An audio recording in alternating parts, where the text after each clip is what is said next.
Joseph Smith afirmou que o livro de Mórmon era o mais correto de todos os livros da Terra. Ao longo dos anos, a Igreja tem defendido esta afirmação.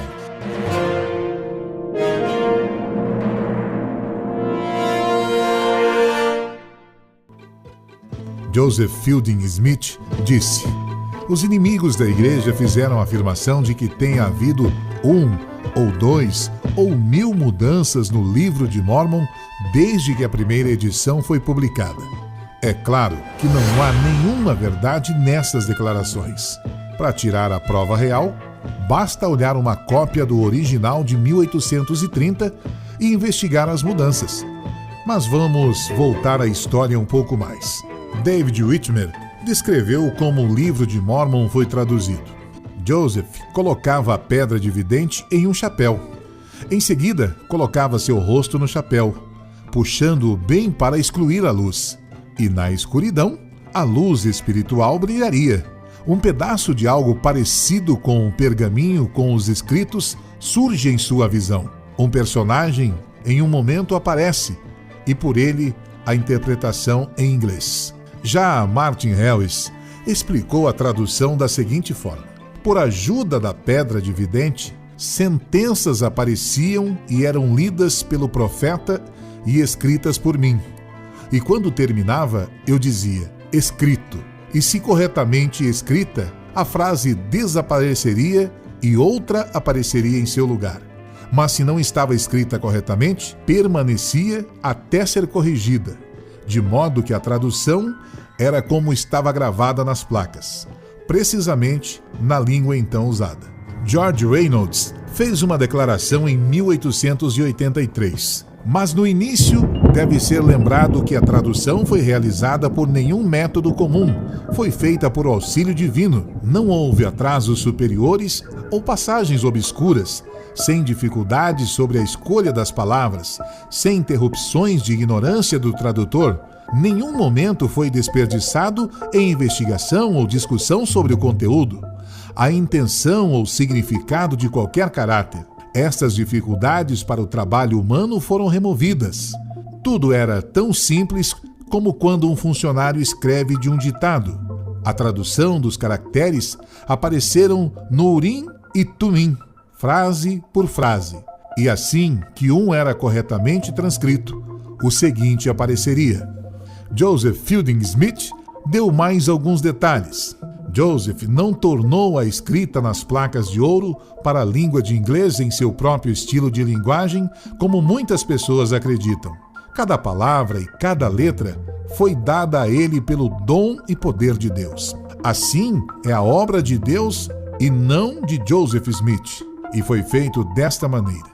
O Senhor fez com que cada palavra soletrada aparecesse nas pedras em frases curtas ou palavras, e quando Joseph tinha proferido a sentença ou palavra e o escriba a tinha escrito corretamente, a sentença desapareceria e outra apareceria.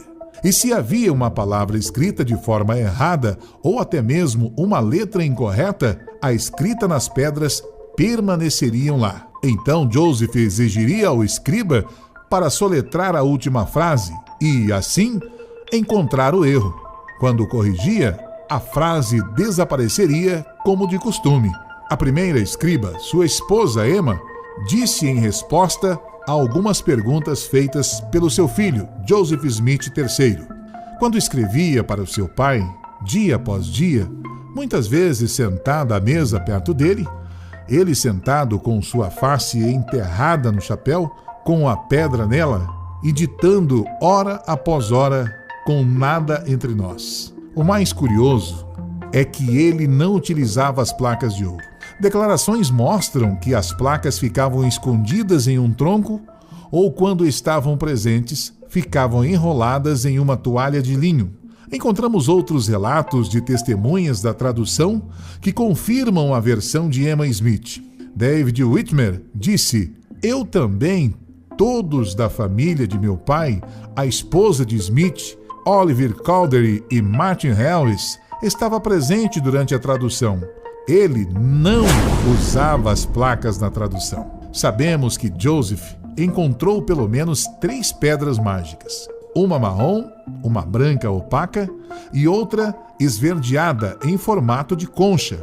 Uma das pedras que Joseph teve posse foi encontrada no quintal de sua casa. O presidente Yang falou que a primeira pedra de vidente que Joseph Smith obteve estava em um caldeirão de ferro 7 metros abaixo do solo. Algo curioso é que Deus preparou e durante mais de 1000 anos deixou Urim e Tumim guardadas para que Joseph traduzisse as placas de ouro. Depois que ele perdeu as 116 páginas, Deus ficou tão irado que fez o anjo Moroni levar as pedras intérpretes e Joseph teve que continuar as traduções apenas usando uma de suas pedras de vidente, de caçar tesouros. A igreja afirma que a pedra mágica encontrada por Joseph na escavação de um poço no quintal de sua casa tinha os mesmos poderes de Urim e Tumim.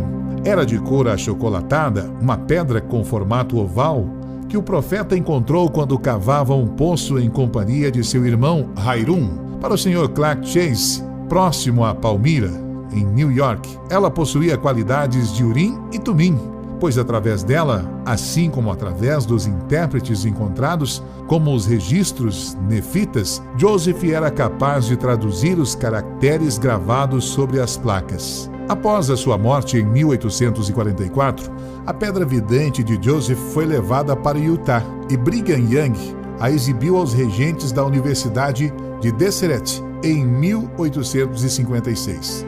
Outros mormons como Hiram Page, David Whitmer e Jacob Whitmer também possuíam pedras do vidente. Um contemporâneo recordou que, em Kirtland, os homens e mulheres mormons muitas vezes procuravam no leito do rio pedras com buracos causados pela areia, uma pedra do vidente.